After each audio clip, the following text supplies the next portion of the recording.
Hello everyone! Ito yung ating breakfast for today. So, toast bread with cheese and egg and avocado. And sa ating drinks naman is cranberry juice. Kain tayo!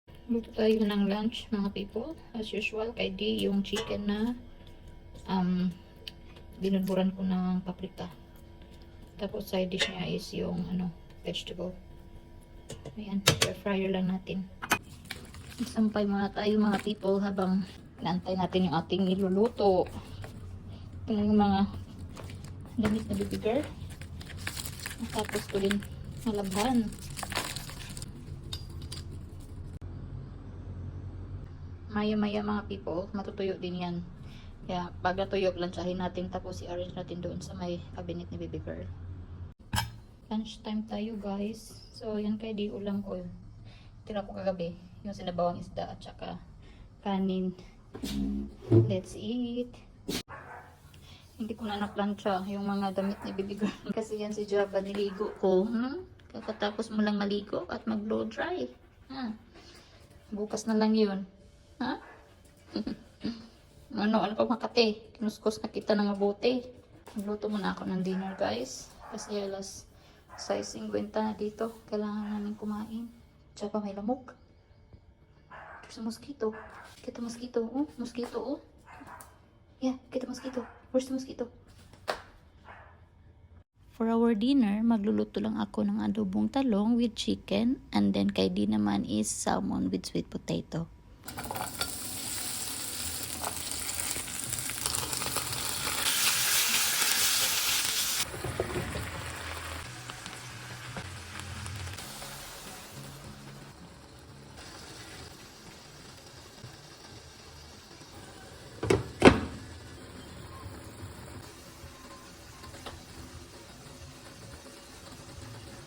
Ito na nga mga people, naluto na yung ating dinner. And tingnan nyo naman yung ulam ko, isang bowl. So for sure may tira yan, uulamin ko bukas.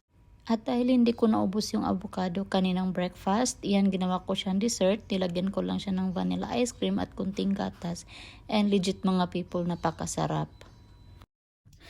Ang sarap ng avocado na nilagyan ko ng vanilla ice cream at gatas mga people. Parang nakulangan pang ako, kaya lang, yun lang yung avocado ko. Grabe mainit na dito kahit naka-AC kami sa labas. Hindi ata natagos yung AC dito sa loob ng washroom. Dito kasi ako sa washroom kasi mag-prepare na tayo for bedtime. Nung nilakad namin si Java kanina sa labas, wala na. Ano na talaga siya, mainit. Pinagpawisan ako habang naglalakad kami ni Dave. Buti na lang may kunting hangin. So parang kaya lang. Pero we'll see in the coming days. Baka mas mainit pa. By the way, may forecast na naman daw na uulan this Thursday. So sana hindi ganun kalakas katulad nung last time. Good luck lang sa amin. And bukas, inshallah, kung magre-reply yung kaibigan ko. Kasi babanting daw kami. Kakain kasi aalis na siya.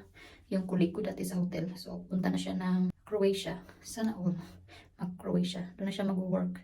So bukas lang yung parang available time. Kasi yun nga, Thursday na ata siya alis.